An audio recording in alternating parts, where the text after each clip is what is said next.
Hello everybody, I am Hoardergamer and this is Hoarder's Comic Flex. I hope you had a lovely week. We've got comic book reviews, we've got the future of comics, we've got some gaming, and we're going to toy around. Unfortunately, not a lot of toying around this week. There's not all too much that was just announced. A lot of things are like, oh, that's up again for pre-order, stuff like that.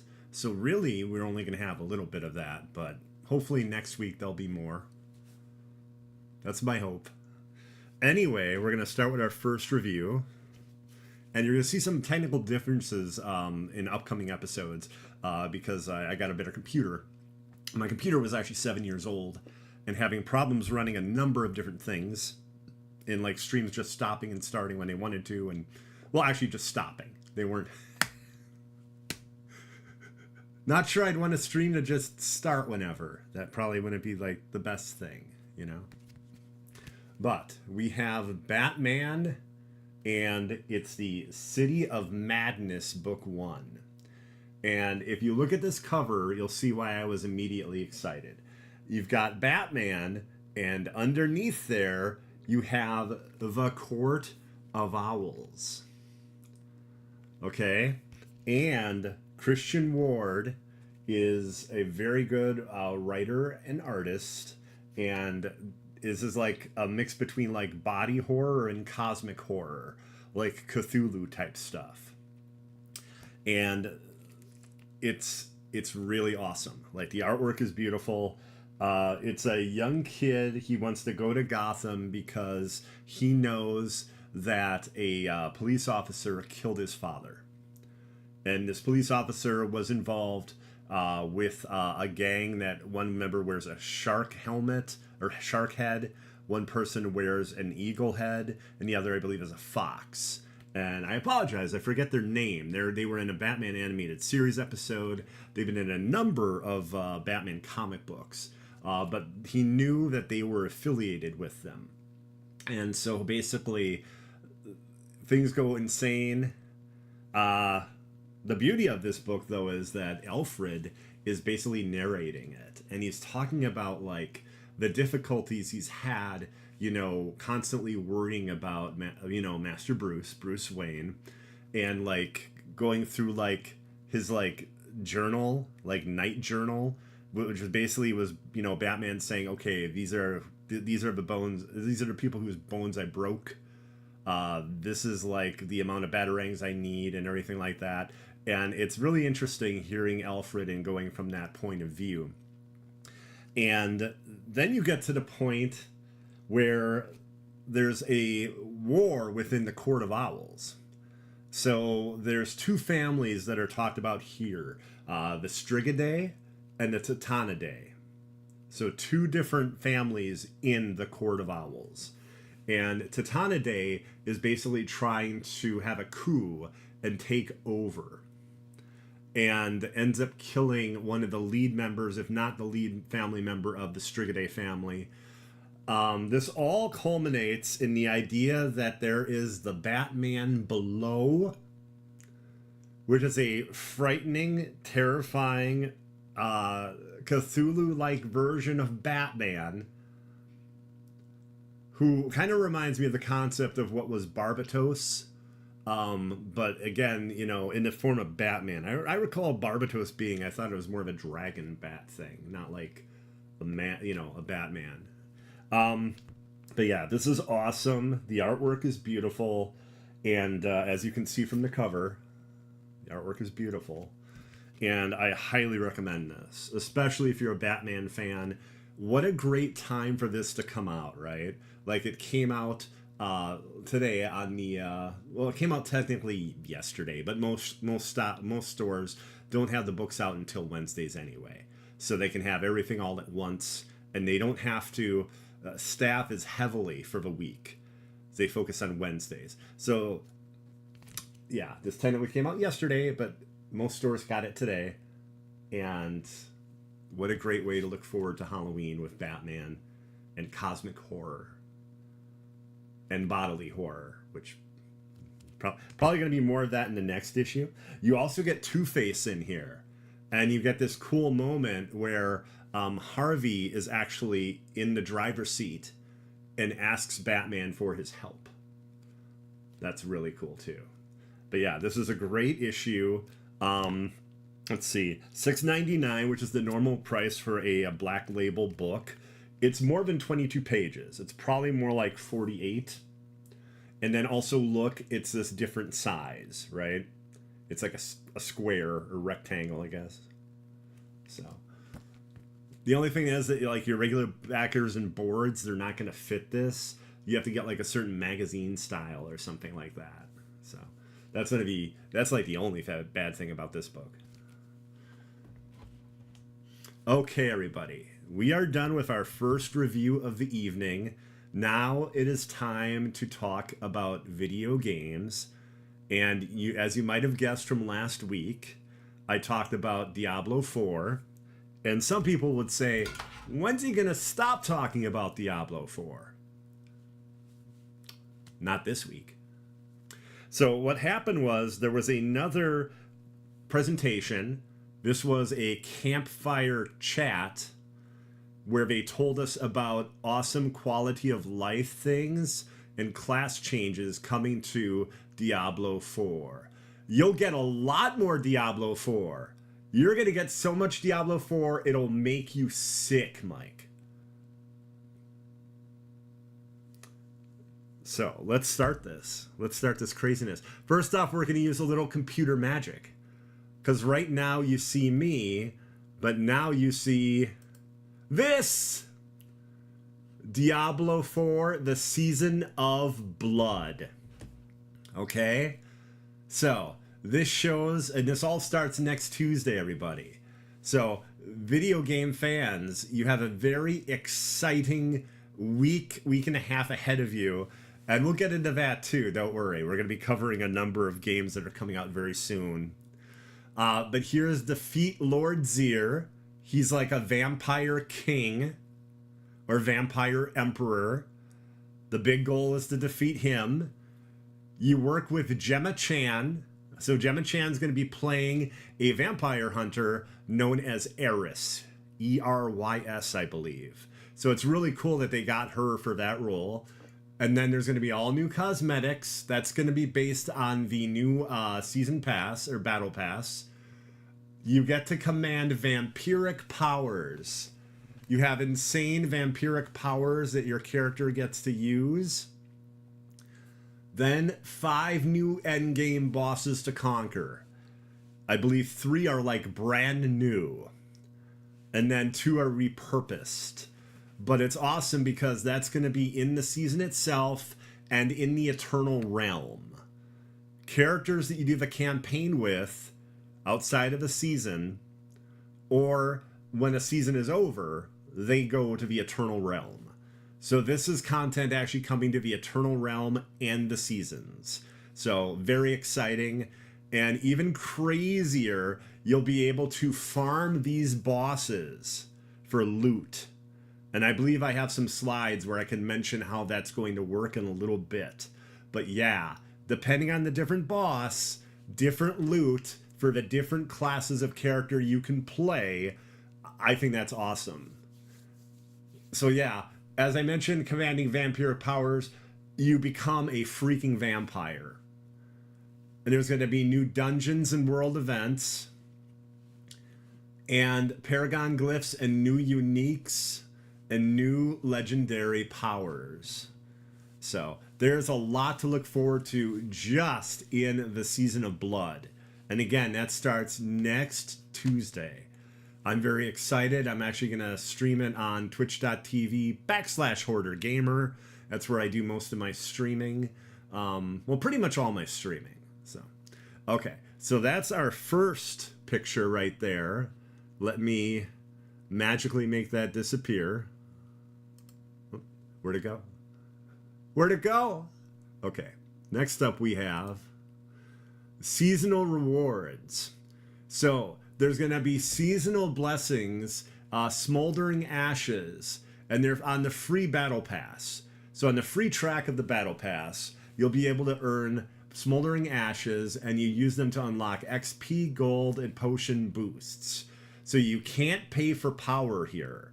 This is only available on the free track of the battle pass. And then you earn favor in order to move through the battle pass. Also, you basically do it any way you want. You can also just do it by killing a ton of enemies, doing like missions and stuff like that. All of that will help you earn favor and get experience to like go through the battle pass. And then there's going to be a really cool like vampiric armor set. And the way it's going to work is you'll probably get a piece of it like at level 1 or 2. And then roughly like just about every 10 levels or 12 levels or so will be another piece that will basically put together a really awesome set of armor by probably level 70 or 80 in the pass, I think. Maybe even 60. But then like later on in the pass, you'll be able to get like probably an effect that'll look really amazing on the outfit, because that's what they did with Season 1, and I kind of think they'll do the same thing like that with Season 2 as well. So that one didn't have quite as much info on it, so that was pretty quick to talk about. And here, the Season of Blood. Okay, so we actually get a quest line with the new Vampire Hunter, and apparently it's going to be a better quest than Season 1 had. So I'm looking forward to that. I also love the idea of it being Gemma Chan playing Eris as the Vampire Hunter that's helping us. 22 new vampiric powers. And these are not the same powers we had in Season 1. So it very much is part of doing the whole vampiric power fantasy. So that should be really neat. A Blood Harvest seasonal event. So there's going to be a seasonal event that we can enjoy, a new one. There's new monster types and variants, a number of vampiric versions of enemies you fought, and more intense vampires, because there already are vampires in Diablo 4, and some more intense vampires with special abilities and such. So then we have quality of life, improved mount navigation. Now your horse can break through barriers. Okay? Your horse can now leap across chasms without you having to get off and doing it yourself. They've also did something to the speed level to make it a bit faster. So that's really cool. I'm looking forward to that. Renown rewards carry over. So if you got renown rewards from playing the campaign or from Season 1, they will carry over. So if you have all the Paragon points, if you have all the potions unlocked, you will have that at like the beginning of the season. Now, I'm not sure exactly how the Paragon points could work, because you won't really have Paragon board open until like level 50. So maybe that doesn't go into complete effect right away, but I'm not exactly sure. Inventory improvements. Wow, are there? Okay, so first off, you won't be collecting gems. You'll be getting a crafting material to make your own gems. So that's really awesome. Now, the gems you have will no longer occupy your on-person inventory. So that's really cool too. I'm very happy about that.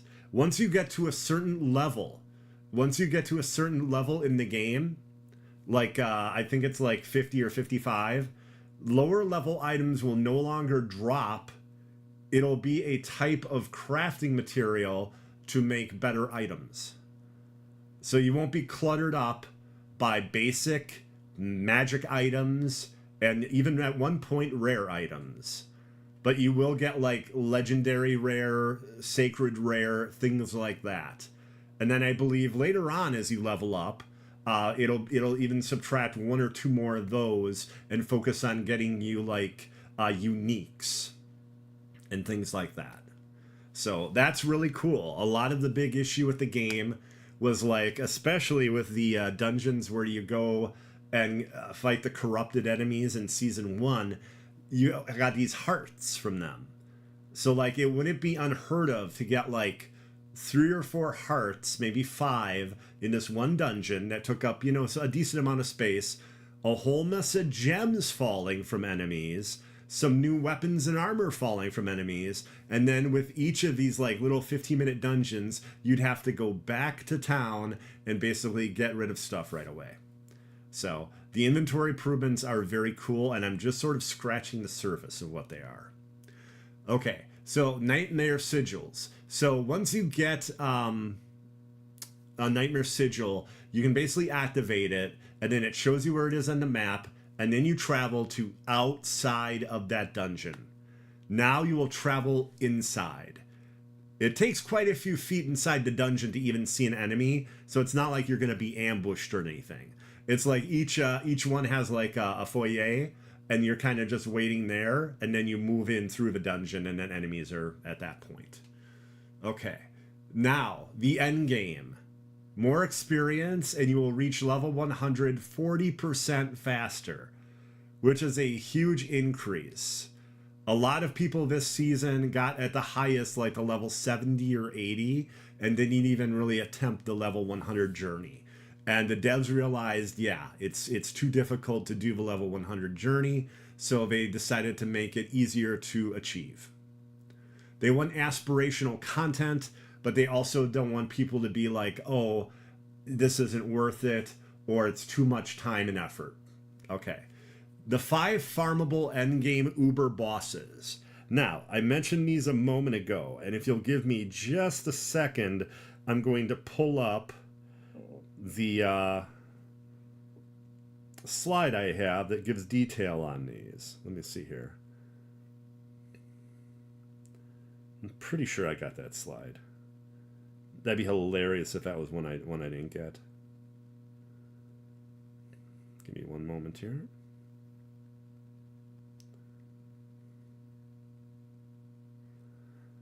Well, you have my apologies, because I thought I actually had that slide. I took like 3 or 4 different slides from the presentation, but apparently not that one. The cool thing is, though, if you go to Diablo.com, you'll be able to see it. Oh, geez, I didn't know that.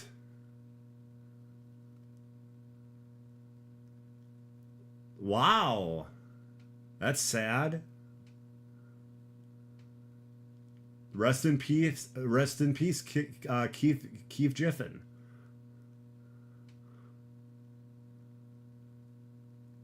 Yeah, I love the character Rocket Raccoon, and I'm very much enjoying the new Blue Beetle comic.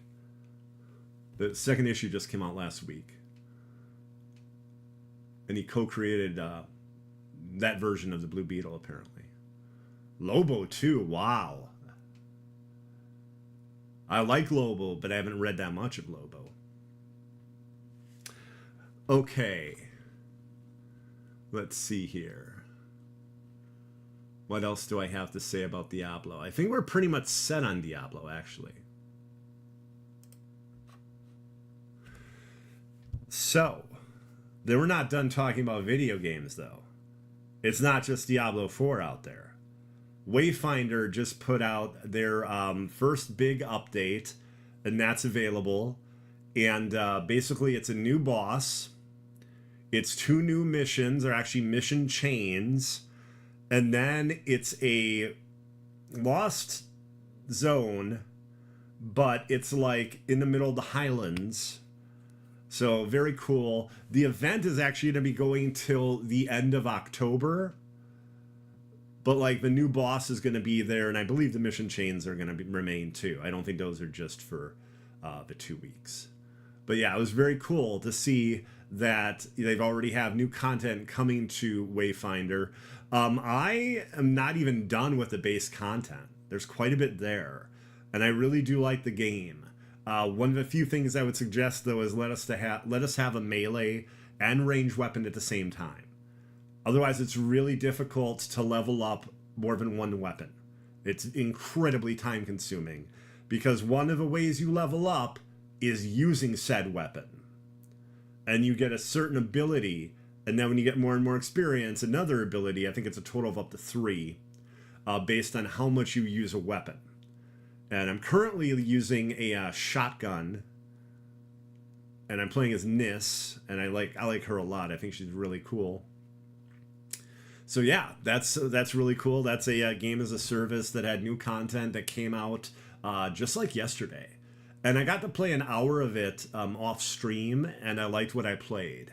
I will say this though, I usually recommend when you get a new dungeon, go in solo, turn off matchmaking, so you can like take care of any story element stuff.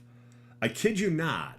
I was matched with a group of people that defeated all the enemies, and I'm walking around this really cool but creepy zone, and like there's nothing in it.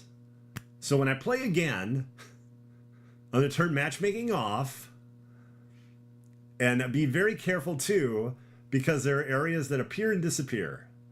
So that was interesting as well. Now, next week we have some hot gaming news, or gaming information. Not really news, people know about this. Both Spider-Man 2 and Super Mario Bros. Wonder come out next Friday. Two of the biggest games of the year. Two games that'll probably be on top 10 lists at the end of the year. Both come out next Friday. And if that isn't enough for you, the week after is Alan Wake 2. And for horror fans, that's a game that I thought would never happen. Like, I honestly thought with all the games that Remedy did after Alan Wake, and like when they were asked about Alan Wake's sequel, it wasn't like, good information they were giving. It was like a little bit on the negative side. So the fact that we're actually getting another Alan Wake is awesome. And hopefully it won't take another 10 years to do another. That is, unless this completely ties it up. Maybe this ties up everything. Who knows? That's a possibility. Maybe they want to say goodbye to that world. So, yeah. But yeah, some very exciting video game information there, and I'm very much looking forward to Super Mario Bros. Wonder as well as Spider-Man 2. And I'll be streaming Spider-Man 2 also on my Twitch channel, twitch.tv/Hoardergamer. So, yes. And now we're done with video games. We're done talking about games. So, we're going to toy around. Doom, it's good to see you. We're going to toy around now. And, like I said, there's not much to toy around with this week. Wait for it. Wait for it. Here it is. There was almost nothing announced this week. There was this and a preview picture or two of the Mondo version of Omega Red, which comes out tomorrow. You can order it through Mondo.com, I believe it is tomorrow. There's only 1,000 of them. So that's why I didn't have pictures and go into big detail about that, because I'm like, hey, have luck, have a lot of good luck. Try to get one out of 1,000. One out of 1,000. The chance of, yeah, I mean, that's going to be rough. That's going to be rough. I believe it's like 225 as well, because he's a 12-inch figure. And he's got like 3 different profiles. And he's got multiple extension cables or talons, whatever you call those, on Omega Red. It's a character I was never a big fan of, I'll be honest. Like, I really like Wolverine and Sabretooth, but Omega Red just wasn't my bag. So, but here, everybody, Target exclusive Midnighter, also known as kind of like the gay Batman. Okay, awesome character. Now we just have to hope that they do Apollo, which is basically like the gay Superman. And their relationship in comics is awesome. And it has, I'd say, opened up a lot of eyes, and it's been very important. And yeah, Midnighter is a Target exclusive, and there he is. Comes with 2 like batons right there. A really cool detail on the jacket and the mask. I think it looks really, really nice. Yeah, they were created like basically like an analog of the characters, like I said, Batman and Superman.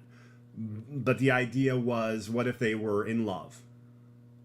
And that's how the characters, you know, pretty much like came to be. So it's really neat. Again, I wish there were more toys to talk about this week, but it's a good one. It's a good one. A Target exclusive too. So, okay, let me remove this here.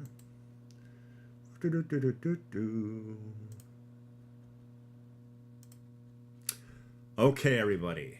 Now we look at the future of comics.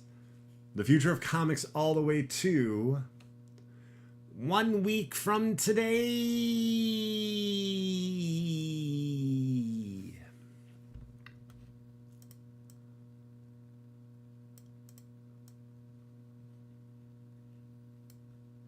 Take a look at this craziness.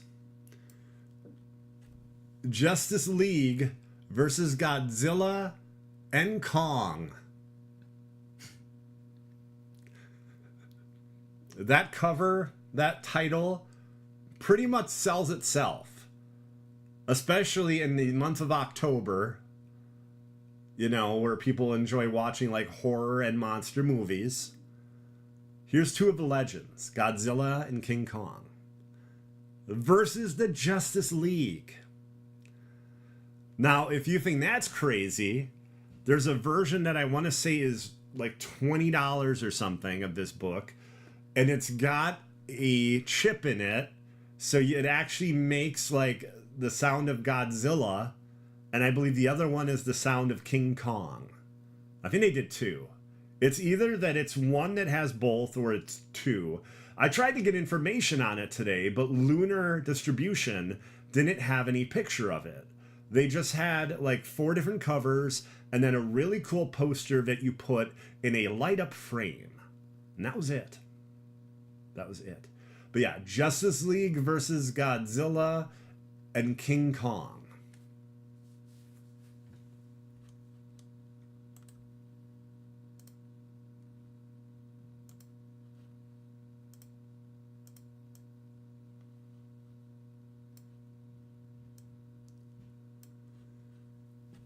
Superman. Not just an issue of Superman. This is basically issue 850 of Superman. So it's considered like a landmark. At this point, with every 50 to 100 issues, it's a landmark issue where something crazy and insane is going to happen. And Superman and Action Comics have been 2 of the best books probably in the last few years. They've been really good. So technically we have issue 850 of Superman right here.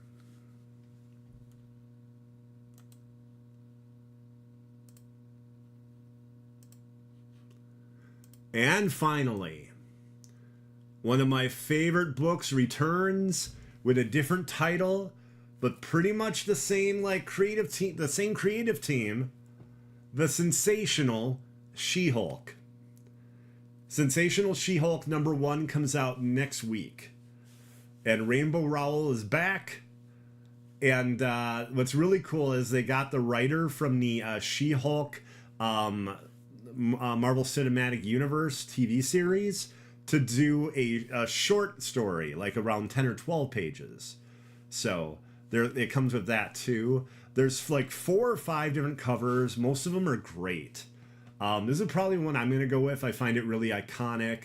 I like that certain heroes are on it because, you know, she's a lawyer and takes on a lot of superhero clients. So, Sensational She-Hulk #1. I was really happy, too, when I heard about this because it was like, wait a minute. Is the series just done? Are they done with the She-Hulk book by Rainbow Rowell? And no. They surprised everyone with this announcement that it is now the Sensational She-Hulk.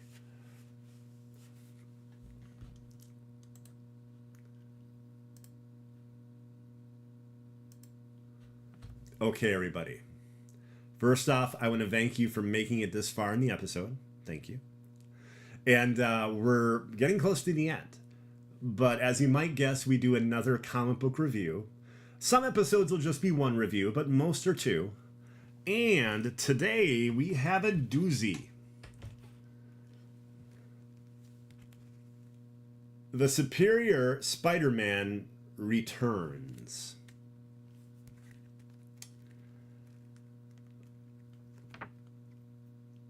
Written by Dan Slott, coming back to do Superior Spider-Man. The story is by Dan Slott. The script is by Christos Gage. And, like, there's an insane amount of pencilers. Like, this is a huge, almost like a project right here, not just like a single issue. It is funny. It is insane. And basically, it's Dr. Otto Octavius, years later, separated from Peter, is trying to remember the events that occurred when he was trying to use tritium in order to make a sun in the palm of his hand. Very similar to the events in Spider-Man 2. And there are these things he just can't remember. So he's trying to jog his memory, you know, basically go down memory lane and go to the site of where the experiments took place and everything. He remembers a former employee named Estrella, and there's all these excellent moments. Basically, he's like, okay, spider bots, tell me what's going on in the city. And there'll be a crime, and he'll be like, send EMS. And then there was another crime, and he's like, send Daredevil. This kind of thing is right up his alley. And then the other person, it's like they're trapped like in an elevator. Who cares? What? Because again, it's Superior Spider-Man. It's Doc Ock as Spider-Man. So I got to be honest, I was surprised he did any crime fighting as Superior Spider-Man. Sadly, that was a period when I really wasn't reading comics.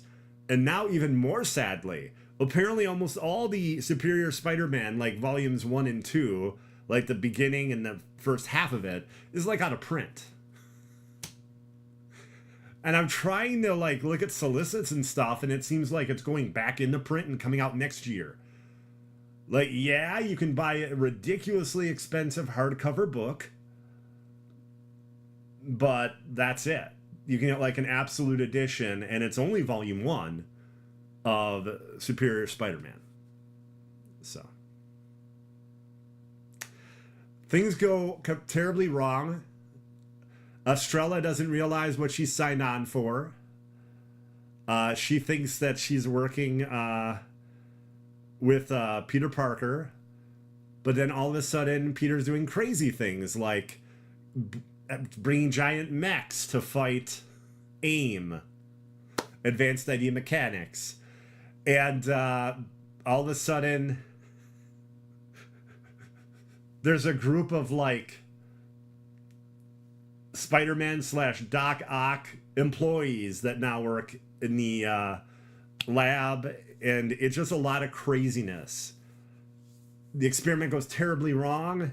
Estrella gets the powers of being a living sun. And I can't say any more. I don't want to ruin it for you. It's very funny. I think it's very awesome that Dan Slott wrote the story for it, because it very much feels like, even though Christos Gage wrote the script, that you're very much like in Dan Slott's hands, which makes sense because he did the original Superior Spider-Man. So, but yeah, I very much like issue 1. I'm very much looking forward to issue 2. And like I said, there's a lot of laugh out loud moments. Like, and then like also too, dude looks like Peter Parker and talks like a 70-year-old college professor who hates humanity. It's an awesome juxtaposition. It's an awesome juxtaposition. Okay, everybody, I want to thank you all very much for watching. Thank you. And I hope you enjoyed the episode this week. I'll have another episode next week. There might be some cool visual changes by then. If not, within the next few weeks, there almost definitely will be. Like I said, got a better computer, so not the 7-year-old one I had that could basically not do much anymore. But yeah, thank you everybody. If you want to watch me for whatever reason, I don't know why you would, twitch.tv/Hoardergamer. And right now I'm doing Cyberpunk 2077. And next week I'll be doing Spider-Man. Might even do some Mario Wonder, Super Mario Brothers Wonder next week. I'm not exactly sure on that though. Probably some Wayfinder as well. That doesn't really make people as excited as some of the other games I stream. But I like it. I think it's fun. And of course, because we talked about it forever today, Diablo 4 Season 2 next Tuesday. I'd like to thank Doomkiller HD and Doom Squad Gaming for letting me borrow the channel again. Thank you. And I hope you all have a great week. And if you like the show, tell someone else. I won't harp and preach about you subbing or anything like that. I'm not going to do that to you. But thank you very much, and I hope you have a good day. Bye-bye.